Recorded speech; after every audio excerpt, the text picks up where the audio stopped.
Good morning students, कैसे हैं आप लोग। चलिए फाइनली आज हम chapter number 1 principle of management, जिसमें हमने पहला क्वेश्चन स्टार्ट किया है जिसका नाम था modern principle of management given by Henry Fayol. हमने टोटल 8 प्रिंसिपल्स कर लिए हैं, पिछले 2 वीडियोस आपको मिल जाएंगे। आज हम इसे खत्म करने जा रहे हैं। टोटल 14 प्रिंसिपल थे, एक बार क्विक रिवीजन ले लेते हैं। ये पर्सन का नाम है हेनरी फेयोल। हेनरी फेयोल नाम नहीं भूलना है आपको बच्चा। कुछ बातें मैंने आपसे कही हैं कि हमेशा याद रखनी है, बहुत अच्छे से याद रखनी है। इन्होंने 14 प्रिंसिपल ऑफ मैनेजमेंट लिखा। इन्होंने एक बुक में लिखा था, बुक का नाम था जनरल एंड इंडस्ट्रियल एडमिनिस्ट्रेशन। इन्होंने बहुत अच्छे मैनेजमेंट के प्रिंसिपल थे, इसलिए इनका नाम था father of modern management. Father of modern management. Sir कितने प्रिंसिपल लिखे थे सर इन्होंने? तो सर टोटल आपके पास 14 प्रिंसिपल लिखे गए थे।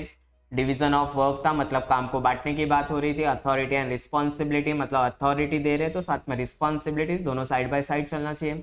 डिसिप्लिन का मतलब होता है रूल्स एंड रेगुलेशन को फॉलो करना। यूनिटी ऑफ कमांड का मतलब होता है वन मैन वन बॉस, एक इंसान को एक ही जन ऑर्डर देने वाला होना चाहिए। यूनिटी ऑफ डायरेक्शन का मतलब होता है वन हेड वन प्लान, मतलब हर डिपार्टमेंट का एक मैनेजर होना चाहिए और उस डिपार्टमेंट के सारे एम्प्लॉयज उसी मैनेजर के प्लान के हिसाब से काम करेंगे। ठीक है। फिर था principle of subordination of individual interest to organisational interest. जब भी बिजनेस में कोई डिसीजन ले रहे हैं, कोई पॉलिसी बना रहे हैं, कुछ भी कर रहे हैं, तो आपको हमेशा याद रखना है ऑर्गेनाइजेशनल इंटरेस्ट हमेशा टॉप पे रखना है as compare to individual interest. आपको किसी एक का भला नहीं देखने का, सबका भला देखने का, बिजनेस का सबका पॉइंट ऑफ व्यू रखना है। ठीक है। फिर आया प्रिंसिपल ऑफ सेंट्रलाइजेशन। इसके अंदर 2 प्रिंसिपल आपको याद रखना है, सेंट्रलाइजेशन प्लस डिसेंट्रलाइजेशन। हेडिंग लिखते समय सिर्फ सेंट्रलाइजेशन, लेकिन जब एक्सप्लेनेशन है तो दोनों पॉइंट्स का एक्सप्लेनेशन। सेंट्रलाइजेशन मतलब अथॉरिटी बहुत लिमिटेड लोगों के पास है, डिसेंट्रलाइजेशन मतलब अथॉरिटी ज्यादा लोग के पास है। एग्जांपल के लिए याद रखने का डीमार्ट। कौन? डीमार्ट स्टार्ट जब हुआ था एक ब्रांच था, तो वहां पे अथॉरिटी लिमिटेड लोग के। आज 400 से ज्यादा ब्रांच है तो अथॉरिटी ज्यादा लोग के पास, तो सेंट्रलाइजेशन एंड डिसेंट्रलाइजेशन। उसके बाद था रेम्यूनरेशन। रेम्यूनरेशन का मतलब होता है सर कि आपके यहाँ पे जो एम्प्लॉयज काम कर रहे हैं, जो वर्कर्स काम कर रहे हैं, उनको टाइम पे पेमेंट कीजिए। टाइम पे क्या कीजिए? पेमेंट। और जितना वो डिजर्व करते हैं उतना पेमेंट आपको देना ही है। आइए 9th पे, बहुत इंपॉर्टेंट प्रिंसिपल है, principle of scalar chain. Principle of scalar chain देखिए, याद रखिए बच्चा, कोई भी बिजनेस ऑर्गेनाइजेशन, स्पेशली वो ऑर्गेनाइजेशन जो लार्ज स्केल पे काम करते हैं, जैसे अगर हम बात करें रिलायंस इंडस्ट्रीज की बात करें, हम लोग इंडियन रेलवे की बात करें, तो यहाँ पे लाखों एम्प्लॉयज काम करते हैं। इंडिया डिफेंस सेक्टर की बात करें, यहाँ पे लाखों एम्प्लॉयज काम करते हैं। तो सर जब इतने सारे एम्प्लॉयज काम करते हैं, रिलायंस में इतने लोग काम कर रहे हैं, तो क्या यहाँ पे एक पर्टिकुलर चैन नहीं फॉलो किया जाता रहेगा कम्युनिकेशन करने के लिए?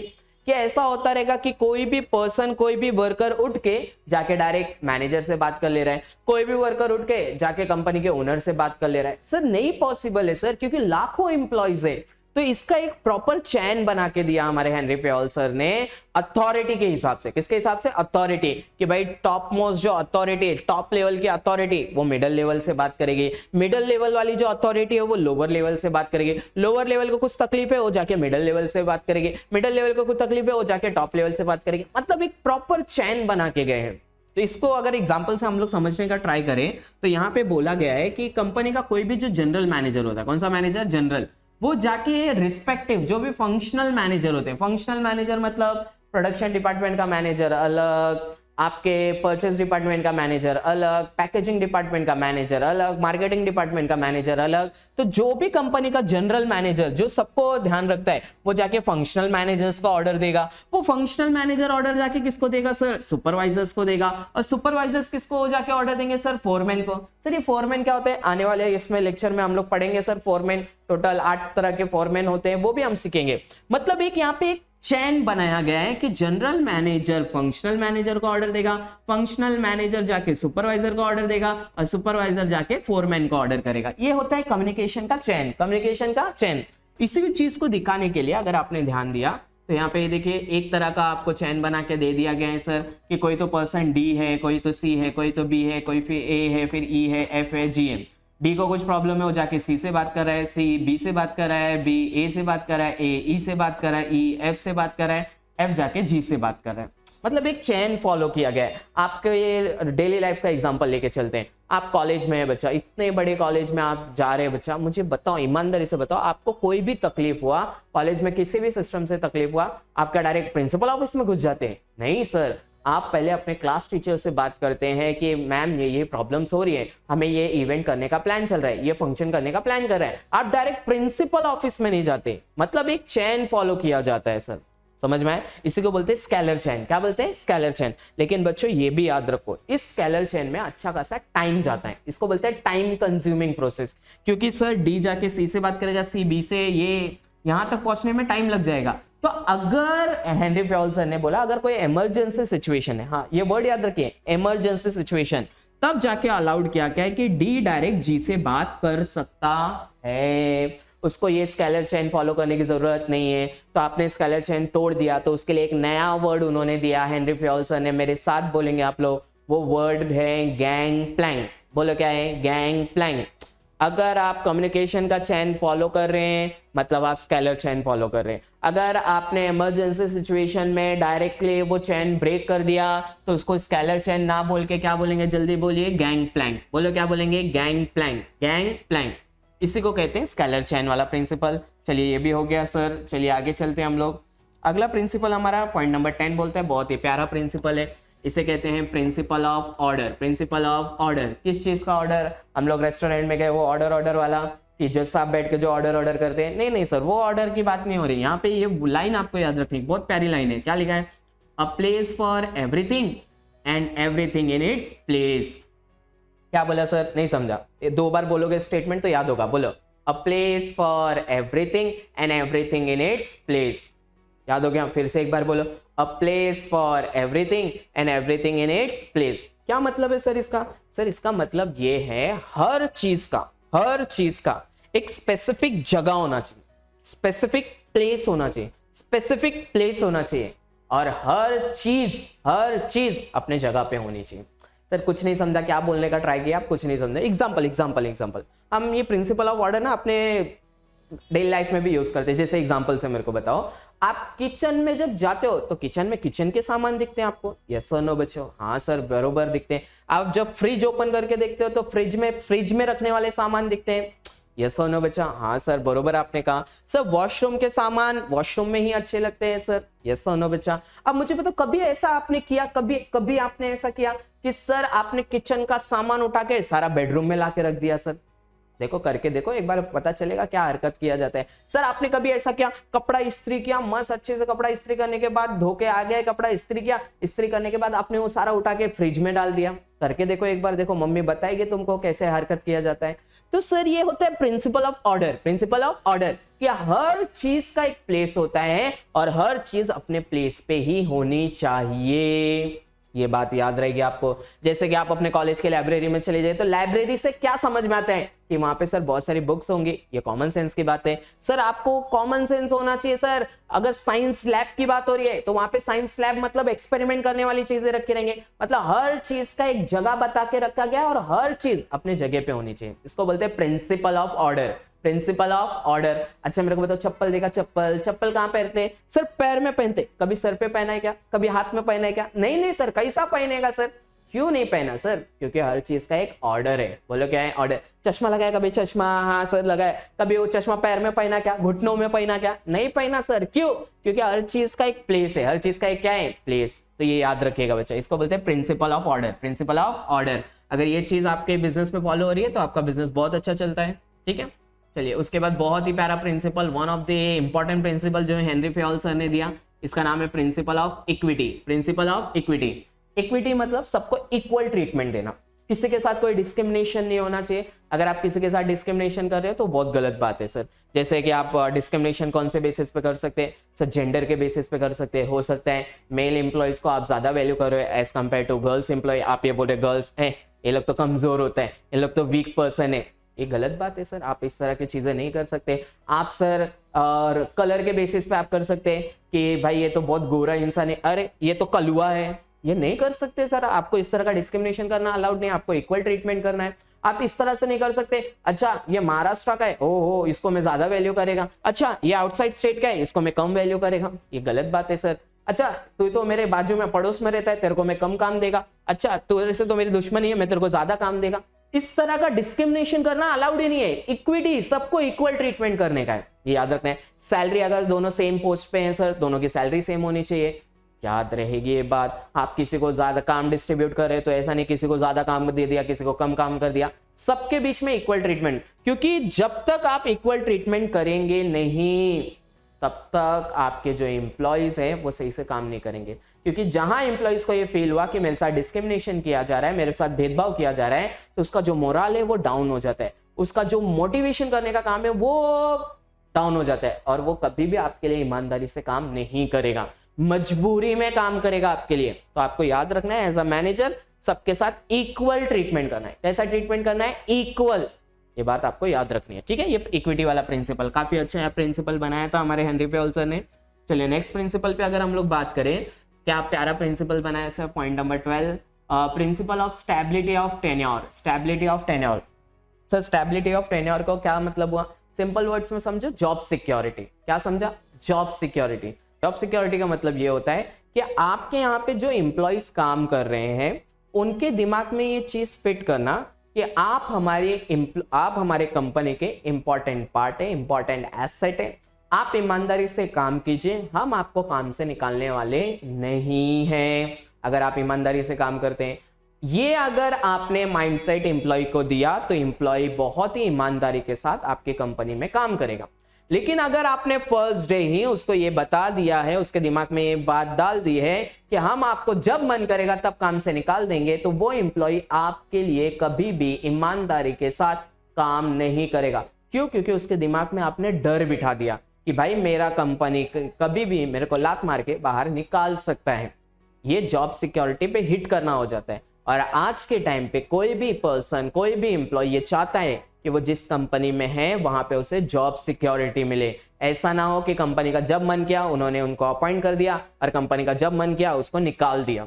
ये बहुत बड़ी प्रॉब्लमेटिक सिचुएशन होती है। तो आपको हमेशा याद रखना है कि एम्प्लॉय को आपको स्टेबिलिटी ऑफ टेन्योर देना है, जॉब सिक्योरिटी देना है कि भाई आप हमारी कंपनी के इंपॉर्टेंट एसेट है, आप ईमानदारी से काम कीजिए, लॉन्ग टर्म तक हम लोग साथ चलेंगे। इसीलिए देखिए आप गवर्नमेंट जॉब को ये बात कर लीजिए, गवर्नमेंट जॉब में सबसे ज्यादा लोग जाना चाहते हैं। क्यों? क्योंकि वहां पे जॉब सिक्योरिटी है कि एक बार अगर आप वहां पे ज्वाइन हो गए उसके बाद आपका एक्सीडेंट हो जाए, आपको लकवा मार दे, कोई फर्क नहीं पड़ता, कोई आपको काम से नहीं निकाले।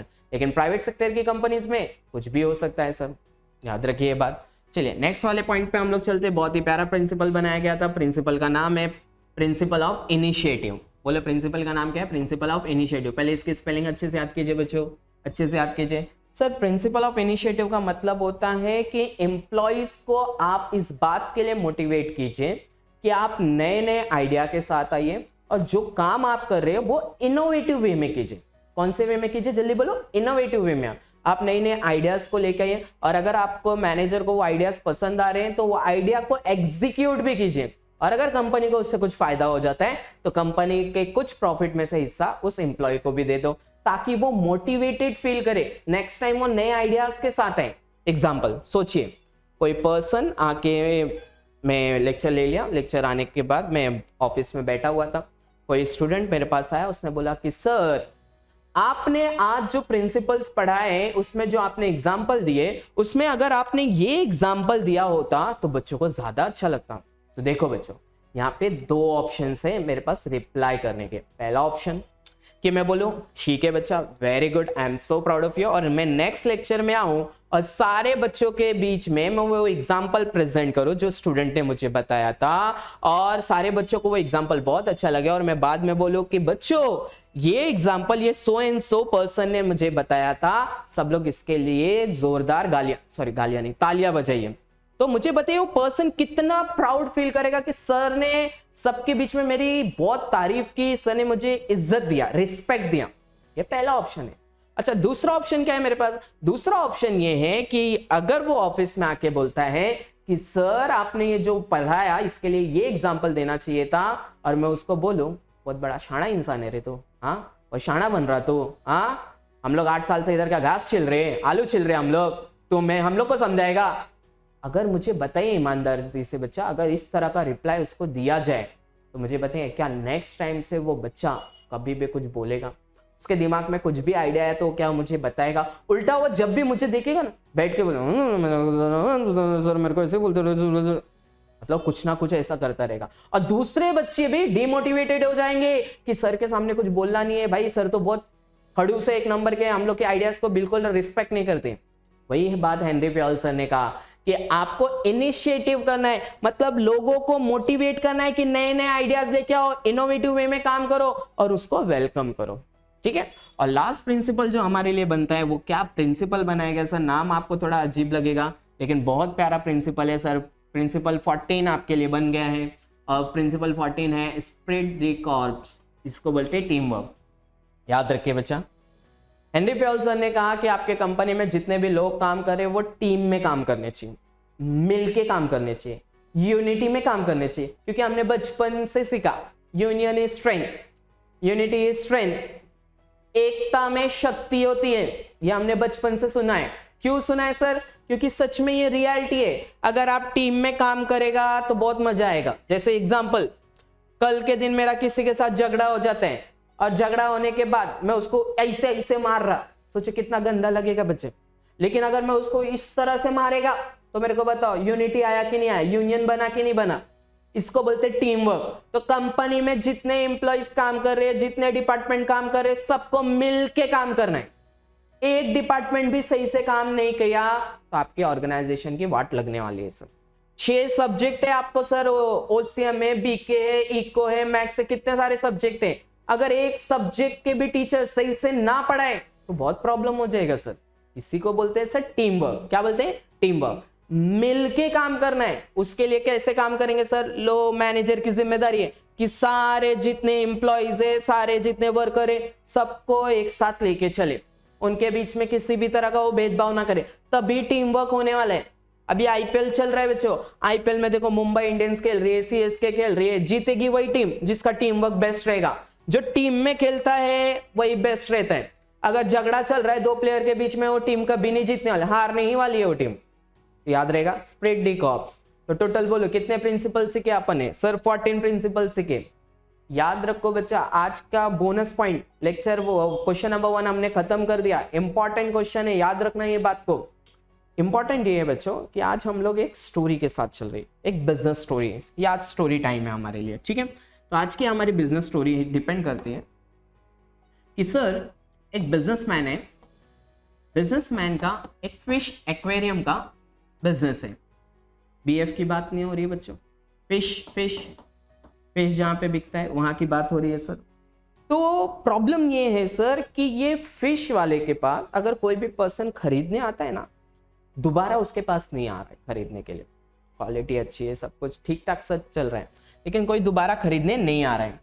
क्यों? क्योंकि उसने जो प्राइस है ना बच्चा, बहुत ज्यादा क्या लिख रखा है, लो रखा हुआ है। तो क्या हुआ सर?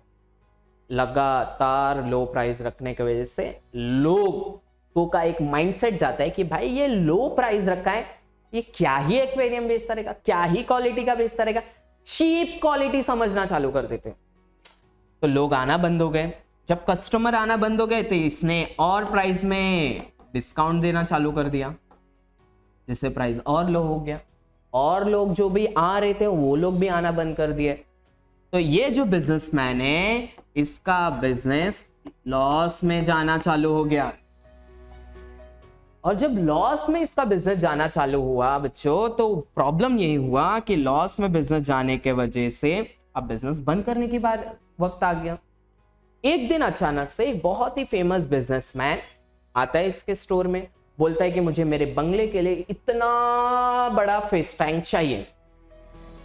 वो पर्सन, बिजनेसमैन, एकदम खुश कि वाह क्या बात है, बहुत दिनों बाद बहुत बड़े फिश टैंक का ऑर्डर आया है मेरे पास। लेकिन वो जो पर्सन आया है ऑर्डर देने के लिए, वो बहुत ही समझदार बिजनेसमैन है। उसने बिजनेस की कंडीशन देखी और वो बिजनेसमैन को कहता है कि आपके बिजनेस की कंडीशन मुझे कुछ ठीक नहीं लग रही है, ऐसा लग रहा है कि आपका बिजनेस सही से चल नहीं रहा है। तो ये जो बिजनेसमैन है वो बोलता, हाँ सही कहा, आपको कैसे मालूम पड़ा कि मेरा बिजनेस लॉस में चल रहा है, कंडीशन खराब चल रही है? उसने बोला नहीं, देख के समझ में आ रहा है। तो उन्होंने बोला कि मैं क्या गलती कर रहा हूं, मुझे समझ में नहीं आ रहा। जो पर्सन ऑर्डर देने आया था, जो कस्टमर ऑर्डर देने आया था अपने बंगले के लिए, उसको बोलता है कि सर आप एक ही चीज तो गलती कर रहे हैं कि आप अपने प्राइस को लो करके बैठे हुए हैं, जिससे लोगों के दिमाग में एक चीप क्वालिटी का माइंडसेट बन चुका है, जिससे वो आपके यहाँ पे गुड्स नहीं खरीदने आ रहे। तो उन्होंने बोला सर क्या आइडिया है? तो वो बिजनेसमैन ने एक आइडिया दिया। अभी वो क्या आइडिया था, ध्यान से सुनिए बच्चों। और वो आइडिया पे ये अगले दिन से काम करना चालू किया। ये बिजनेसमैन ने अगले दिन अपने दुकान के सामने बोला फ्री एक्वेरियम। कैसा एक्वेरियम? फ्री। फ्री मतलब फ्री में आओ, एक्वेरियम फिश टैंक लेके चले जाओ। और आपको मालूम बच्चा, इंडिया में फ्री वर्ड जहां पे सुनाई दिया, लोग तो ले पागलों की तरह लाइन लगाना चालू कर देते, एकदम खतरनाक तरीके से लाइन लगाते हैं सर। भंडारा को सुन लो, लोग खतरनाक तरीके से लाइन लेके चले जाते हैं। कुछ लोग तो थैली लेके पहुंचते, कुछ लोग हांडा लेके पहुंच जाते सर, बहुत डेंजर लोग हैं। तो फ्री, तो लोगों ने लाइन लगा दिया, लोगों ने लाइन लगाया और एक्वेरियम लेके चले गए। अब मुझे बताओ बच्चा, अगर एक्वेरियम लेके जाएंगे कोई पर्सन, तो मुझे ईमानदारी से बताओ बच्चा, उस एक्वेरियम के साथ ये बहुत सारी चीजों की जरूरत पड़ती है कि नहीं पड़ती है? जैसे कि सर उसमें प्लांट्स की ज़रूरत पड़ती है, उसमें इस तरह के पत्थर्स की ज़रूरत पड़ती है, उसमें ये पंप की ज़रूरत पड़ती है, लाइटिंग की ज़रूरत पड़ती है, और सबसे इंपॉर्टेंट फिश की ज़रूरत पड़ती है। तो जो लोग एक्वेरियम लेके गए हैं उसको ऐसे रखेंगे थोड़ी ना, वो वापस से इसी के दुकान में आते हैं और ये सारी चीज़ें खरीदने लगते हैं। तो उस टाइम पे ये बिजनेसमैन इसको थोड़ा सा हाई प्राइस में बेचना चालू करता है, पाइप को हाई प्राइस में बेचना चालू करता है, ये चीज़ें हाई प्राइस में बेचना, फिश को बेचना चालू करता है। लेकिन बच्चा वो फिश के लिए खाने की भी तो जरूरत है ना, तो वो खाने का सामान भी बेचना चालू, और इस तरह से उसके पास कस्टमर रिपीटेड होना चालू हो जाते हैं। तो यहां से हमको एक बिजनेस लेसन क्या मिलता है बच्चों, कि बिजनेस में प्राइस सबसे इंपॉर्टेंट फैक्टर होता है।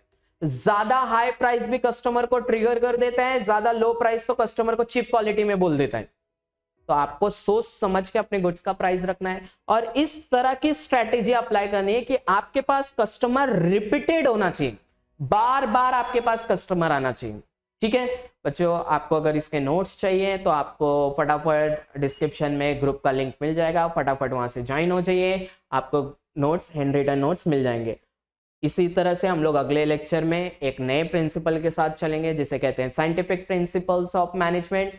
मिलते हैं अगले लेक्चर में, तब तक अपना ख्याल रखिए, बाय दोस्तों।